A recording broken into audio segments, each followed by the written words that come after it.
Goeiedag. Die hele gedagte dat ons as Christen gelowiges met ons lewens moet tuin maak, het my laat wonder, wat kweek jy in jou lewenstuintjie? Een van die eerste dinge wat jy in jou tuintjie behoort te kweek, is 'n gesonde selfbeeld. Paulus sê in 2 Korintiërs 10 vers 12 tot 13, ons wag dit natuurlik nie om ons op een lyn te stel of te vergelyk met sekere mense wat so 'n danige dink van hulle self het nie. Hulle is dom. Hulle meet hulle self aan hulle eie maatstaf en vergelyk hulle self met hulle self. Maar wat ons betref, ons sal met ons roem nie buite die perke gaan nie. Ons bly binne die perke wat die werking van God aan ons toegemeet het. Julle val ook binne daardie perke. Die meeste van ons het 'n liefde-haat verhouding met onsself. So baie van ons kan net nie vrede maak met wie ons is en hoe ons lyk nie. Wanneer ons in die spieël kyk, sien ons die tekens van die tyd en die merke van die lewe op ons gesigte uitgekerf. Soms kan ons net nie vrede maak met die tipe mens wat ons is nie. Nie slim genoeg nie, nie fliks of ambisieus genoeg nie, nie sorgsaam genoeg nie ensovoorts.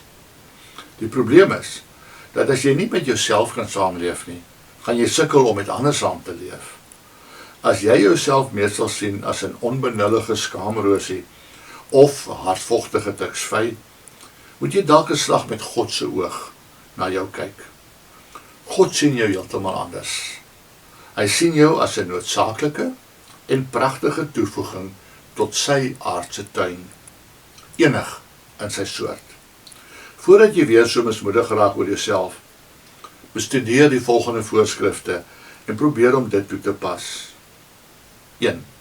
Moenie jouself onderskat nie. Moenie jou met ander vergelyk nie. 2. Fokus op jou potensiaal en nie jou beperkings nie. Wees dapper genoeg om anders te wees. 3. Leer om kritiek te hanteer. Moenie dat ander besluit oor jou waarde as mens nie. 4. Sien jou foute in perspektief. Niemand is volmaak nie. 5. Sien jouself as 'n kind van God. 6. Dink en sê goeie dinge van jouself, al is dit net teenoor jouself, omdat jy weet dat God jou liefhet, gebreke en al.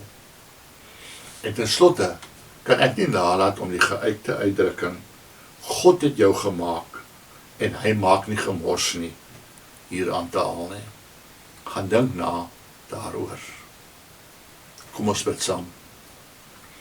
Here, vergewe my dat ek net op die negatiewe konsentreer en vergeet dat ek na u beeld geskape is en dat u my lief genoeg gehad het om vir my aarde toe te kom. Amen.